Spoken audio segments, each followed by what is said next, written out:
I've been in the AI space now for well over 3 years, and in today's video, I'm going to be showing you how to host n8n for completely free. I'll also explain what each step does along the way and why it matters. All this will be done in-app, so you don't need any coding experience as we won't be using anything inside the terminal. First, you got to head over to docker.com. I'll have the link for it in the description below. No, this is not a referral, and yes, it is completely free. What you want to do now is download Docker for desktop. You want to ensure that you're downloading it for the correct version of your device. For example, if you have a newer Apple chip, choose Apple Silicon like I do myself. Older Macs, choose Intel, and then depending on your CPU, you're going to choose for Windows, either AMD 64 or ARM 64. If you want to know which one to get, just Google it and it should give you the answer.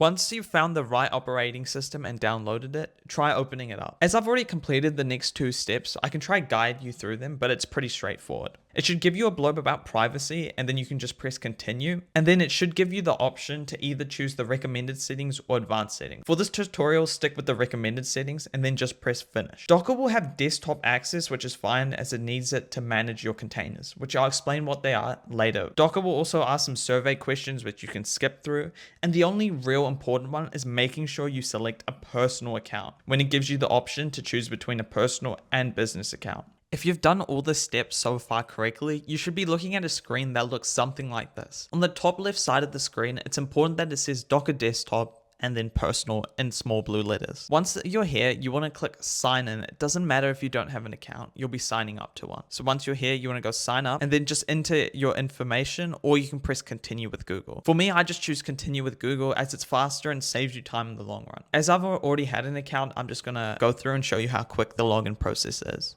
Waiting, and you're in. So once we've done that, our next step is to create a new folder in our homepage and call it n8n data. So what we want to do is navigate Finder, go onto our homepage and create a new folder. This is going to be a place that allows all our n8n data to be stored locally, so we don't have to use the cloud at all. So once this is done, you want to head back into Docker and go to images. You want to go search, and then we're looking for n8n.io. You're looking for the top one with over 100 million downloads and 459 stars. Once you've found the one we're looking for, in this case it's the top one, you're going to press run. While this is happening, we're just waiting for it to download. So once n8n.io's finished downloading, it should look something like this. Next, we're going to press run and we're going to have a new pop-up. Here, we're going to click optional settings, and here's a list of settings that we're going to change. First, we're going to put container name and we're going to type in n8n container, making sure not to include any spaces. Ports just means the part of your device that n8n will run. So for this example, we'll just use the default 5678. Volume is where your n8n data will be stored. So in case of crashes, all your data will be stored locally in the select file. In this tutorial, we're going to select the 3 dots and we're going to select that n8n data folder we created earlier. For the container path, we're going to type this in /home/node/.n8n. What this does is acts as a check, making sure that all the files in your host machine are the same as the ones on n8n's directory. Once you've done all that, you can just press run. Once you've done it correctly, you should be taken to this screen where you're going to see a list of commands being run. None of them really matter except for the bottom link, which should say 5678, which was the same number we inputted before as our port. For some reason, you can't see it on this recording, so I'll put an image on screen right now of what it should look like.